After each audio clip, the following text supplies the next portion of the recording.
É um versículo lá nós passamos por ele hoje, de Lucas, Evangelho de Lucas, capítulo 10. Lucas 10, versículos 25 até o 29. Um leitor para... E eis que se levantou um certo doutor da lei, tentando e dizendo: Mestre, que farei para herdar a vida eterna? E ele lhe disse: Que está escrito na lei? Como lês? E respondendo ele, disse: Amarás ao Senhor teu Deus de todo o teu coração, e de toda a tua alma, e de todas as tuas forças, e de todo o teu entendimento, e ao teu próximo, como a ti mesmo. E disse-lhe: Respondeste bem, faze isto e viverás. Ele, porém, querendo justificar-se a si mesmo, disse a Jesus: E quem é o meu próximo? Muito bem. Qual foi a pergunta que esse intérprete da lei, como é que fala aí? O que ele é aí nessa versão aí? Como é que fala aí? E quem é o meu próximo? Não, quem era ele? Doutor da lei. O que ele perguntou para o senhor? Mestre, que farei para herdar a vida eterna? E o que o senhor respondeu para ele? Que está escrito na lei? Como lês? E o que estava escrito na lei? Amarás ao Senhor teu Deus de todo o teu coração, e de toda a tua alma, e de todas as tuas forças, e de todo o teu entendimento, e ao teu próximo como a ti mesmo. Agora a pergunta que eu vou fazer para todo mundo aqui. Todo mundo, hein? O que você precisa fazer para ter a vida eterna? Vou perguntar para você, Giovana. O que você precisa fazer para ter a vida eterna? Desculpa. Crer no Senhor Jesus. Crer no Senhor Jesus. Eu pergunto, está certo ou está errada a resposta dela? O que vocês dizem? Está o quê? Está correta, né? Mas eu estou encafifado aqui, viu? Porque ele fala aqui, esse doutor da lei, o que ele perguntou para o senhor? O que eu faço para ter a vida eterna? O que o senhor falou para ele? Que ele tem que fazer o quê, Thalita? Falou que ele tem que guardar os mandamentos, né, para ele ter vida eterna. Mas o que é isso? Mas será que o senhor... O que está acontecendo? Não, tem uma pergunta, né? Se eu pergunto aqui, o que vocês têm que fazer para ter a vida eterna? Ela respondeu, eu ia responder a mesma coisa, né? Crer no Senhor Jesus para ter a vida eterna. E agora ele perguntou para o Senhor Jesus, o que eu faço para ter a vida eterna? E o Senhor falou, você sabe os mandamentos. Sim, o que é? Guarda, Faze isso. O Senhor não falou, faze isso e viverás. O que é isso? O que pode dizer para mim? O que está acontecendo aí? O que é esse desencontro de informação, vamos dizer assim? Por que o senhor estava falando isso para ele? E os apóstolos, Paulo, Pedro, não falaram isso, né? Quer ver uma pergunta? Quer ver? Vamos lá. Vai lá, Giovana. Capítulo 16 de Atos. Capítulo 16 de Atos. Perguntaram para Paulo isso aí, né? Paulo e Silas, né? Atos capítulo 16, versículo 30. 30 e 31, lê para nós o versículo. E tirando-os para fora, disse: Senhores, que é necessário que eu faça para me salvar? E eles disseram: Crê no Senhor Jesus Cristo, serás salvo, tu e a tua casa. Perguntou: o que eu devo fazer para ser salvo? Paulo disse para ele: crê no Senhor Jesus Cristo, será salvo. Não é isso que a gente fala normalmente, né? Então, aqui no nosso capítulo de Lucas, que nós estamos vendo, por que o Senhor falou para ele de tal, o assunto aqui era os mandamentos? Senhor, O que eu faço para ter vida eterna? Conhece os mandamentos, não matarás, não furtarás, não dirás falso testemunho. Por que o Senhor estava falando isso para ele? Alguém sabe? Alguém pode dizer para mim qual a diferença? Sabe? Como? Sim, estavam na lei, mas por que ele estava falando? Por que ele está aqui? Porque era pela lei aqui e outra é pela graça, né? Crer e ser salvo. Por que aqui ele fala que é lei? Mudou alguma coisa? É interessante, por isso não havia morrido, mas não é isso também. Que é o seguinte, Mateus, Marcos e Lucas, eles estão tratando diferentemente de João com respeito à vida eterna. Aqui, no capítulo de Lucas, como acontece em Marcos, acontece em Mateus, aqui é a vida sem fim que a lei prometia. Quem cumprisse a lei, guardasse toda a lei, ele ia viver para sempre. É uma vida sem, não é vida eterna, que é essa que nós estamos falando, que vocês estão achando que nós estamos falando, entendeu? Então, essa vida que ele falou aqui é a vida sem fim. A lei prometia a vida, falando outra vez, a lei, se alguém guardasse a lei, por ela viveria. Ou seja, se alguém conseguisse guardar a lei, ele não ia morrer. O que ia acontecer com o Senhor Jesus? Se o Senhor Jesus não tivesse dado a vida dele lá na cruz, ele não ia morrer nunca. Porque ele era perfeito.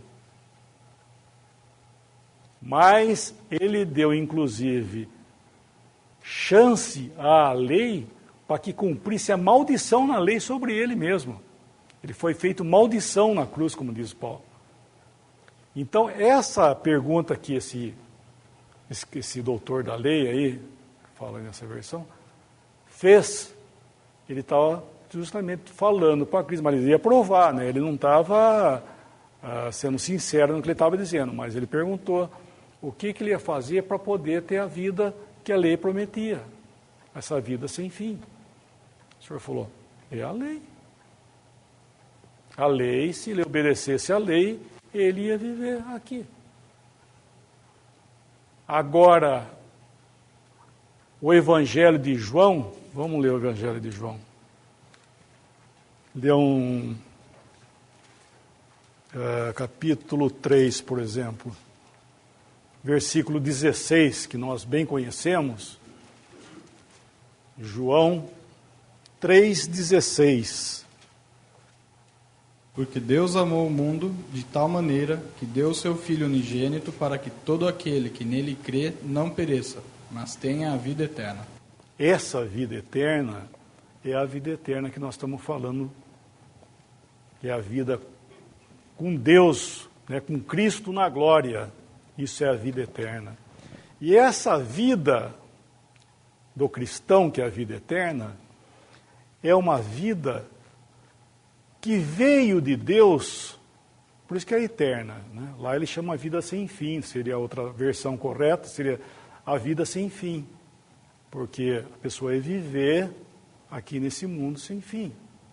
E a vida eterna é diferente, porque nós cristãos, nós recebemos uma vida que veio de Deus já. Nós somos participantes da vida divina. Quando nós cremos no Evangelho, nós temos recebido, né, nós recebemos uma vida que veio de Deus para nós e ela vai permanecer para sempre em nós. Vamos ler um versículo mais em João, a carta de João, lá no final, lá na carta de João, primeira carta de João.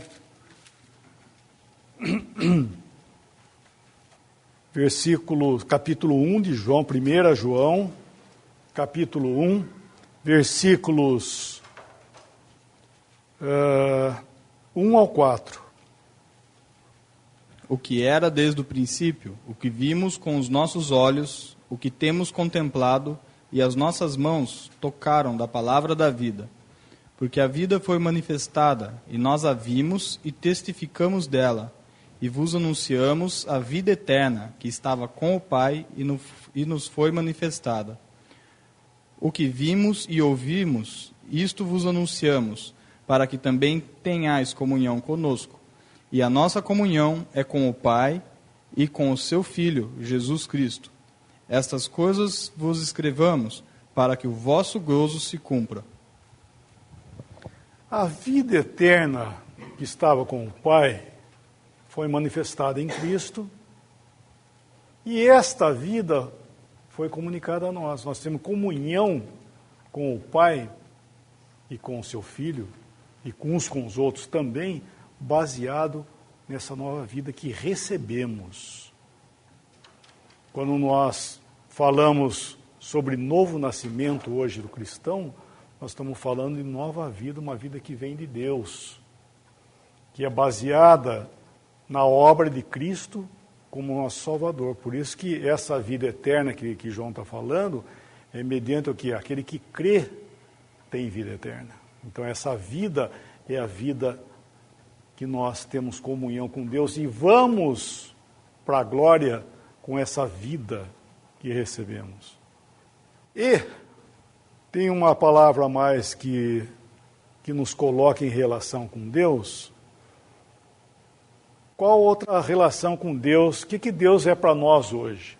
É Jeová? Você é filha, por exemplo, de Deus, Jeová? Você é filha de Deus, Jeová?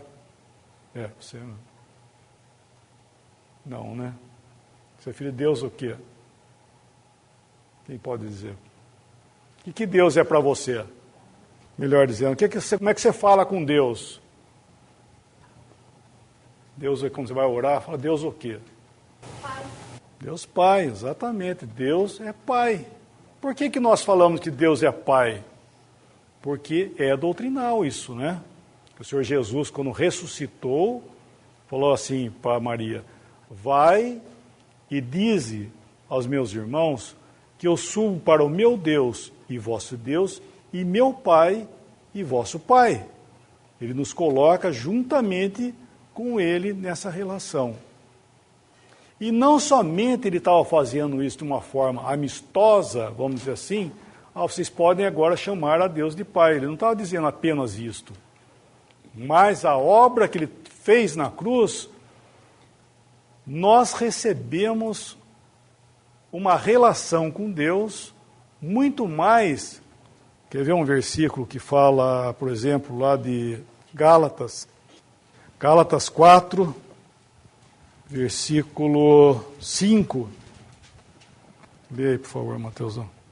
Para remir os que estavam debaixo da lei, a fim de recebermos a adoção de filhos. Sabe ler inglês? Um pouquinho. Abre aí, por favor, nessa versão aí. Gálatas 4, versículo 5. That he might redeem those under law, that we might receive sonship. Sabe traduzir isso aí?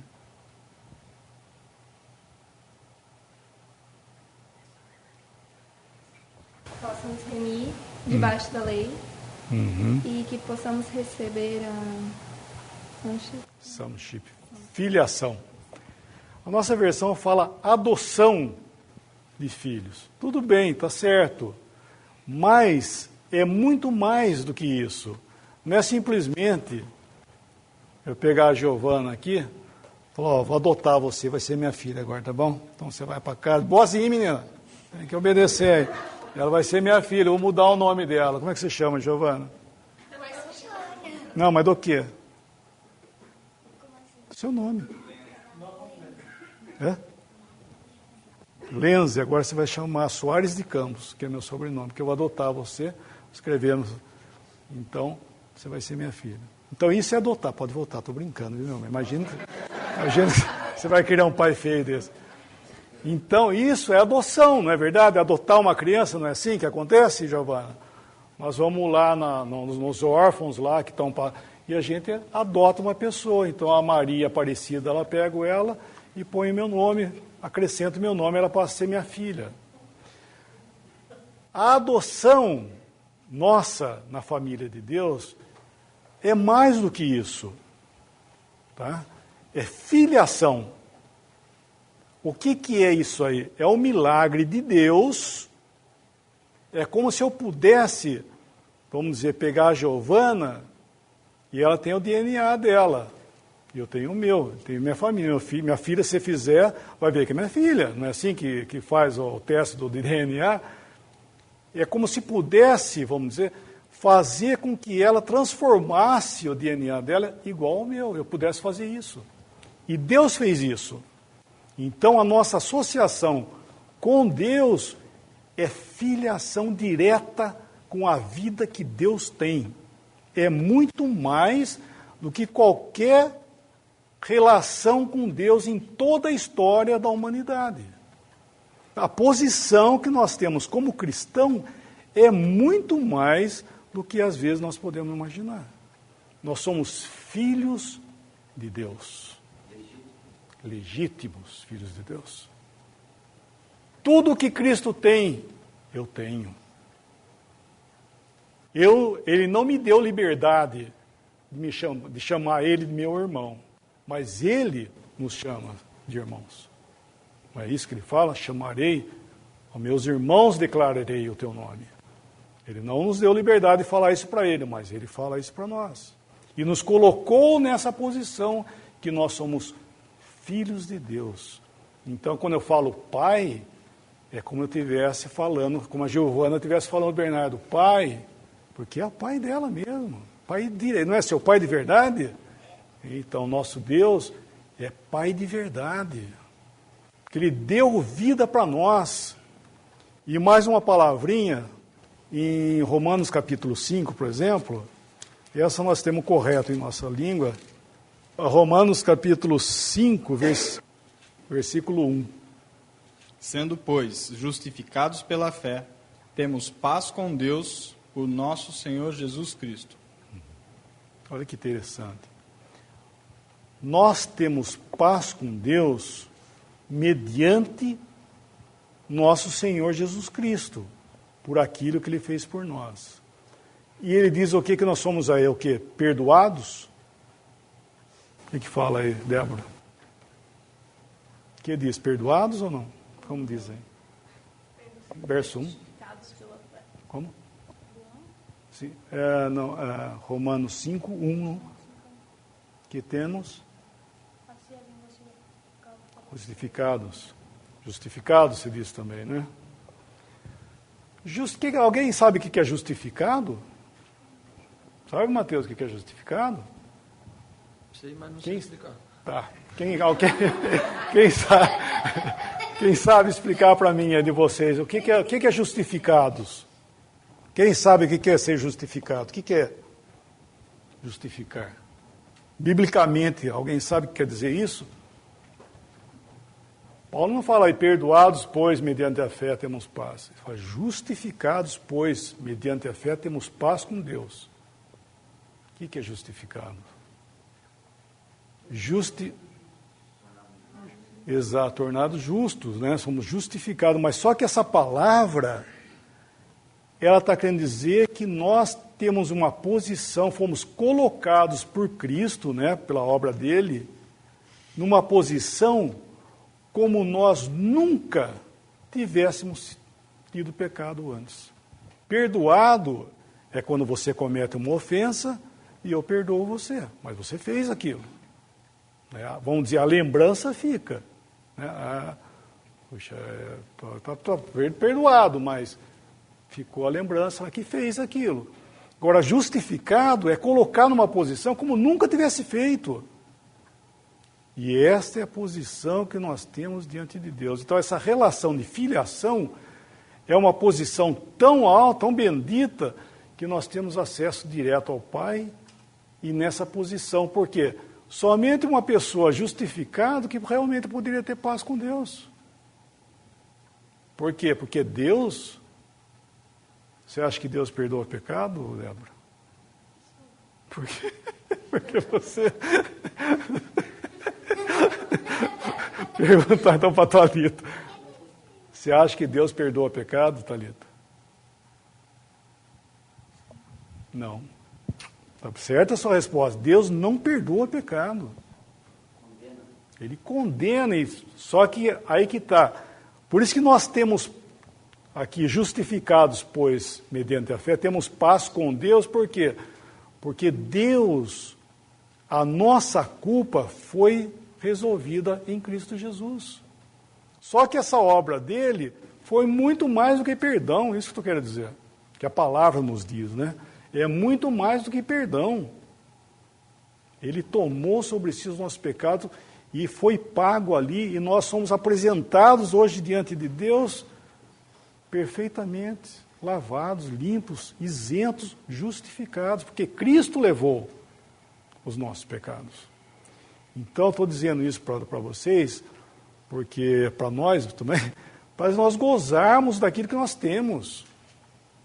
Nós temos gozo em chegar na presença de Deus e desfrutar dessa filiação, gozar dessa bênção. Porque nosso gozo aqui na nossa vida, ela realmente vai ser na vida cristã de acordo com aquilo que nós temos em comunhão com Deus. Não é verdade? Porque se a minha comunhão com Deus, vai ser baseado no meu bem-estar, vamos dizer assim, o que eu sinto, eu vou estar roubado. Eu preciso basear os meus sentimentos no que a palavra diz. Esses dias atrás nós lemos um versículo lá de Gênesis capítulo 22, para você dar um exemplo. Nós lemos lá em Limeira, Gênesis 22, versículo 5. E disse Abraão a seus moços: Ficai-vos aqui com o jumento, e eu e o moço iremos até ali, e havendo adorado, tornaremos a vós. Olha que interessante. Ele disse aos dois moços, dois servos dele: Ficai aqui com o jumento, nós iremos até ali, no morro, no monte, e havendo adorado, voltaremos para vós. Mas o que ele tinha que fazer lá no monte lá? O que Abraão tem que fazer no monte lá, Thalita? Agora sobrou tudo para você, tá vendo? Ela não quer responder. Sacrificar o seu filho. E o que ele disse aí para os moços? Eles iam, nós voltaremos. Nós sabemos que isso é fé, não é verdade? Que é dito em Hebreus. Né? Eu posso afirmar muitas coisas que foi dito em Hebreus. O que Abraão pensou? Né? O que Abraão pensou na hora que aconteceu isso aí? O que ele estava pensando? Vocês sabem o que ele pensava no momento aí? Foi Deus que deu o filho para mim, Deus tem a promessa nele, Deus vai dar um jeito. Mas o que ele pensou? Que Deus ia fazer o quê? Poderoso até para ressuscitar. Ele falou, vou subir nesse monte, porque a promessa é ele. Eu vou lá e Deus vai ressuscitar. Se eu tiver que imolar ele vai ressuscitar, meu filho. Porque a minha promessa é nele. Só que por aí ele fala isso, eu vou até lá, nós vamos até lá e nós vamos voltar. E o que eles iam fazer lá? O que ele falou que ia fazer lá? O que ele falou? Adorar. Nós vamos lá adorar e vamos voltar.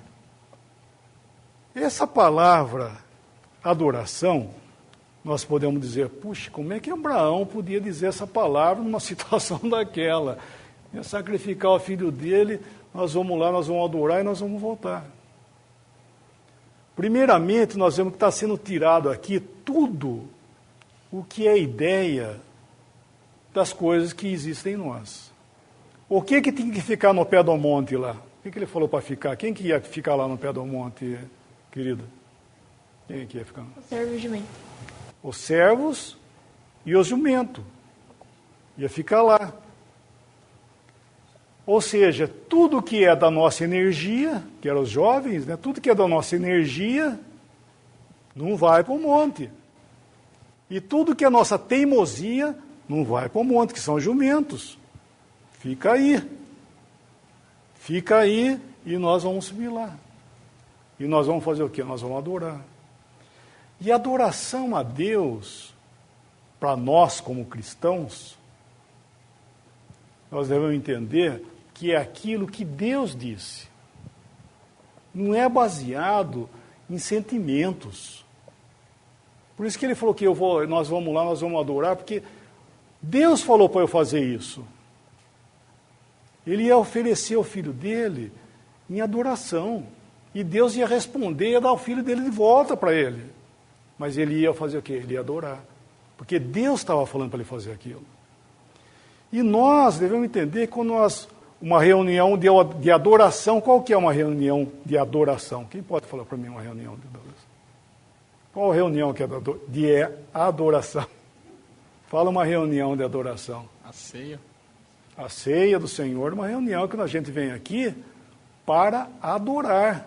Né? Nós partimos o pão, lembrando da morte dele por nós estamos dando graças, tomando o vinho pelo sangue que foi derramado, agradecemos ao nosso Salvador, ao nosso Deus e Pai, por tudo que nós... Não é uma reunião que vem aqui para ser exortado, né? Até é errado, inclusive, o ministério na ceia por causa disso aí. Não é uma reunião que eu vou usar para exortar vocês, ou falar... É uma reunião de adoração. E ela, vamos dizer assim, eu chego amanhã, por exemplo, né? Nós vamos partir o pão aqui. A gente vem adorar o Senhor, e vamos dizer que amanhã eu estou bem animado, assim, coisa e tal, então eu canto gostoso, está tudo bem, coisa e tal. E a semana passada, vamos dizer que eu estava meio triste, minha semana não foi boa, aquelas coisas todas, coisa e tal. E eu fui, passei, cantei, coisa e tal. E amanhã, daí, por eu ter cantado mais animado, eu falo, puxa, hoje eu adorei, hoje estava bom. Errado. Errado, porque a nossa adoração não é baseada no nosso sentimento, e sim naquilo que ele disse. Tá? Então, nós, quando partimos o pão, no dia da ceia, quando está terminando a reunião, nós podemos levantar, como Abraão, sabendo que eu adorei o Senhor, porque eu fiz aquilo que ele pediu. Não é baseado no que eu senti, se eu estou sentindo, se eu estou chorando. Isso é sensacionalismo. E não tem lugar. Isso aí entra ou no jovem ou no jumento, um dos dois. Isso é pé do monte. Nós temos que chegar com aquilo que ele disse. Nós chegamos a partir o pão, nós nunca estamos de mãos vazias. Porque nós estamos com o coração cheio de gratidão. Nós estamos aqui para adorar, para agradecer a ele. O que ele fez, não o que eu faço. Não é verdade? Então, isso é adoração. E não é porque você sentiu mais ou sentiu menos que houve... Isso não. Nossos sentimentos são volúveis, mas a adoração, ela, como Abraão falou, nós vamos lá, nós vamos adorar e nós vamos voltar. A certeza que isso ia acontecer, porque ele ia fazer aquilo que Deus tinha dito. Então, isso é um privilégio muito grande para nós, entender detalhes que muitas vezes nós ficamos perdidos. Então, dei esse exemplo da vida eterna, justificação, porque às vezes nós ficamos voltados para aquilo que nós sentimos ou não estamos sentindo, ou se nós... Não é assim, sabe? Nós devemos nos apoiar àquilo que a palavra nos diz. Tá bom? Vamos dar graça aqui